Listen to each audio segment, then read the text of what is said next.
Bonjour mesdames et messieurs, bienvenue sur ma chaîne. Pour cette vidéo, on va s'intéresser au comportement des Israéliens durant ces Jeux Olympiques. Le problème, c'est qu'en France, on leur a tellement donné la grosse tête en voulant censurer tout le monde, en taxant tout le monde d'antisémites, que ces gens-là se sentent pousser des ailes et pourraient bien causer un véritable problème dans les jours qui viennent ou pendant les JO. Regardez vous-même le comportement des Israéliens durant ces Jeux. Avant de commencer, commentez, likez, partagez pour me soutenir et pour soutenir la chaîne.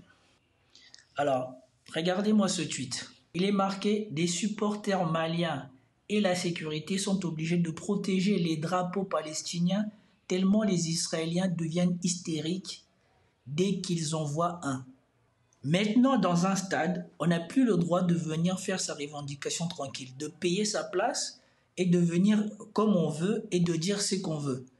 Eux, ils sont venus soutenir leur équipe. Au lieu de soutenir leur équipe, ils se préoccupent de ce que les autres font de leur emplacement ou de ce que les autres font depuis l'endroit où ils sont.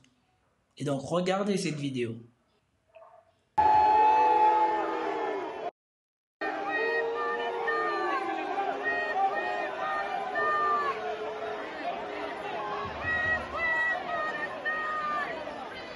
Regardez, ils sont étonnés qu'on leur demande de retourner à leur place et ils sont là en train de montrer les gens qui écrivent « Free, Free Palestine ».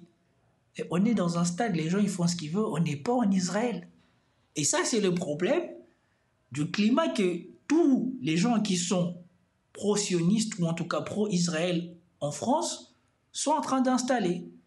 C'est que des Israéliens ou alors, je ne sais pas qui ils sont, se sentent légitimes à vouloir censurer les gens même dans un stade.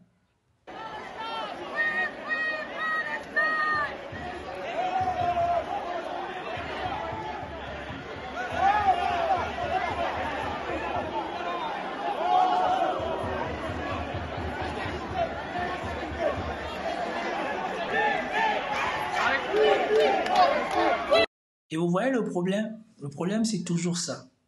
C'est que quand vous voulez imposer la force à des gens, si vous n'êtes pas l'armée, si vous n'êtes pas la police, ce que vous allez faire qu'exacerber leurs revendications. Si ils auraient fait comme tout le monde, comme dans la plupart des matchs de foot, et les deux camps adverses chantent, chacun fait ce qu'il veut, ça n'aura embêté personne. Comme je disais, le problème c'est que quand on veut commencer à forcer les gens et non pas à se comporter naturellement, quand on veut se comporter en bourreau, eh bien forcément les gens se rebellent. Particulièrement quand c'est pas dans ton pays, quand c'est pas l'endroit, quand c'est pas toi qui fais la loi.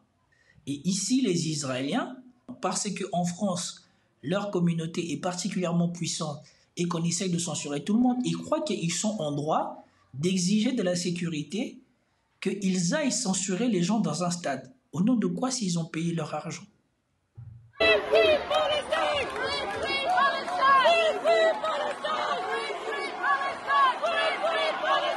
Regardez, la sécurité est impuissante parce que ce qui se passe là, c'est ce qui se passe dans tous les stades du monde.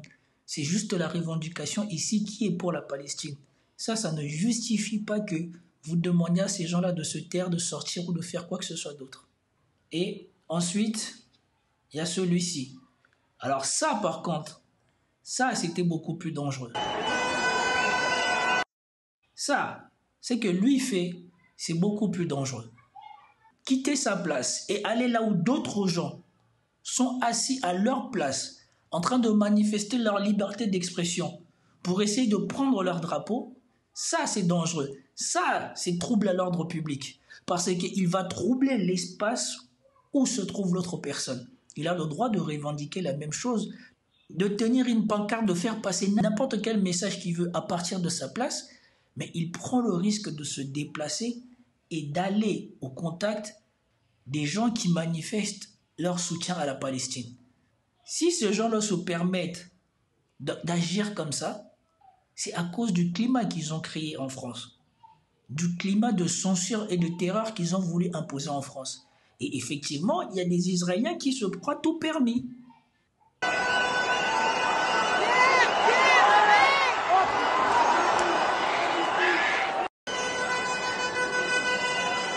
Et vous avez vu, ils n'ont pas montré la suite. Sûrement qu'il s'est fait molester, sûrement on a dû le calmer. Parce que, je répète encore, et c'est la première fois qu'on voit ça. Des gens qui se permettent de croire qu'ils ont le droit de censurer d'autres personnes dans un stade. Et ça vient en écho à cette idiotie qu'a dit ici Emmanuel Macron. Voilà pourquoi ce président est le pire président de toute la France. Voilà ce qu'il a dit ici. Israël a répondu à une attaque terroriste du 7 octobre, celle du Hamas. Et nous avons tous condamné cette attaque, son caractère terroriste, le droit d'Israël à se défendre. Elle mène depuis lors des attaques que nous avons aussi condamnées à Gaza. Et la France fait partie des premiers pays en Europe qui ont demandé le cessez-le-feu. Et nous pensons que la réponse, elle est politique. Donc nous condamnons. Pour autant, ce n'est pas une guerre d'agression. Bon, là encore, c'est Emmanuel Macron, il raconte sa vie, il dit des conneries. Il condamne, soi-disant, ce qui se passe à Gaza, mais pendant ce temps-là, pour vous montrer que Emmanuel Macron, il ne sert à rien comme président. Qu'il n'y a pas de message clair avec ce type. Il dit que soi-disant, il condamne ce que fait Israël, mais il accueille sur le perron de l'Élysée le président d'Israël, et le président d'Israël, c'est quelqu'un qui dit des choses comme ça. It's an entire nation out there that is responsible. It's not true. This rhetoric about civilians not aware, not involved, it's absolutely not true.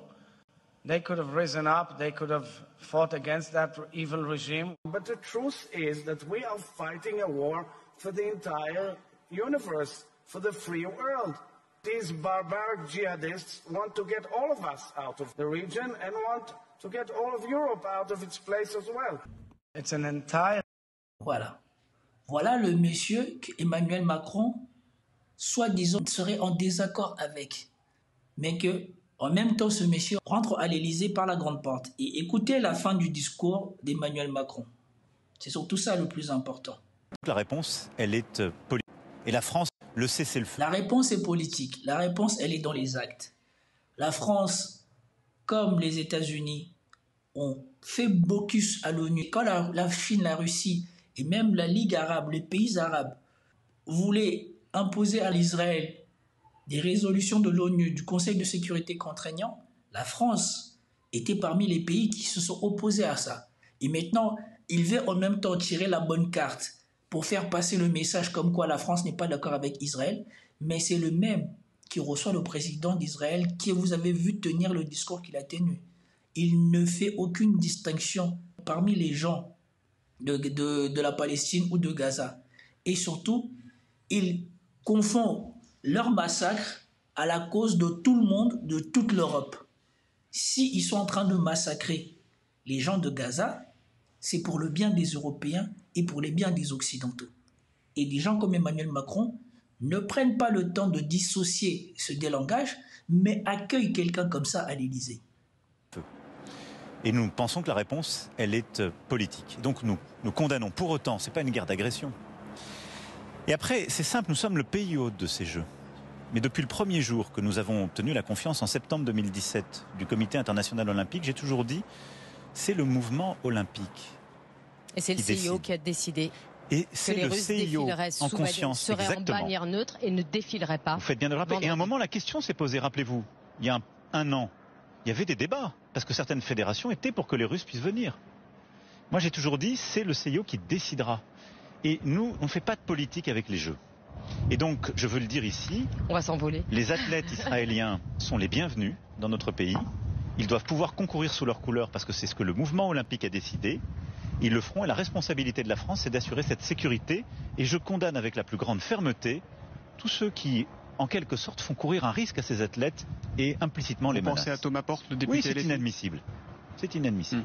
Est-ce que Benyamin Netanyahou sera là vendredi à la cérémonie d'ouverture? Je ne crois pas qu'il ait confirmé sa présence. Je crois comprendre qu'il est aux États-Unis et qu'il sera au Congrès. Et donc. Et s'il venait, est-ce qu'il serait le bienvenu en France? S'il venait, il serait accueilli comme un Premier ministre de l'État d'Israël et il serait accueilli comme chacune et chacun, il serait le bienvenu. Avec nos désaccords. Et ils sont profonds. Mais avoir des désaccords, essayer de trouver des solutions utiles, ça ne veut pas dire que pour autant on rompt toutes les relations. Voilà. Donc moi je continue, je suis en profond désaccord avec le Premier ministre Netanyahou. Je suis très attaché à la sécurité de l'État d'Israël, mais je suis aussi très attaché à la solution des deux États et à ce qui est un cessez-le-feu, car ce qui se passe à Gaza aujourd'hui est inadmissible. Ce qui se passe d'ailleurs aujourd'hui dans tous les territoires occupés. Ce qui se passe à Gaza est inadmissible, mais pas un mot sur l'État de la Palestine ou la Palestine. Il a bien dit, hein, il est pour la sécurité d'Israël, mais il n'est pas pour la création d'un État palestinien. Il est pour la solution à deux États. Il ne cite même pas l'État palestinien. Et il dit, si Benjamin Netanyahou voulait venir en France, il serait le bienvenu. Le fait qu'il soit sous demande de mandat d'arrêt pour crime contre l'humanité ou pour crime de guerre, c'est pas un problème. C'est conforme aux valeurs de l'Occident. Pendant qu'il est en désaccord avec ce qui se passe à Gaza, c'est contre la Russie qui prépare la guerre. Vous-même voyez. Et donc vous vous demandez pourquoi ces gens-là, quand ils viennent en France, ils croient qu'ils sont chez eux. Et ils agissent de manière à ce que eux deviennent des troubles à l'ordre public. Quand vous voyez le convoi avec lequel on transporte les athlètes israéliens, on aurait dit qu'il y a des gens qui menacent l'intégrité physique des athlètes israéliens. Or, dans le comportement, ce sont les Israéliens aujourd'hui qui deviennent des gens qui sont à la limite d'agresser les gens. Voilà pourquoi ces gens-là adoptent un comportement dangereux dans les stades. Voilà pourquoi ces gens-là se permettent d'aller agresser l'espace vital ou alors d'aller croire qu'ils peuvent appeler, comme si les gens travaillaient pour eux, les gens de la sécurité pour leur demander que là-bas, ils crient Free Palestine. Mais ici, on est dans un pays libre, on a le droit de dire ce qu'on veut. Si, quand on dit Free Palestine, ça ne te convient pas, crie Free Israël ou alors va-t'en. En tout cas. Et en passant, je vous rappelle que j'ai fait une vidéo où j'ai mis la séquence de Céline Pina qui n'existe quasiment plus dans les médias français, à part ici peut-être. Et la vidéo est bloquée. YouTube, depuis qu'elle est en étude, YouTube n'a toujours pas débloqué la vidéo.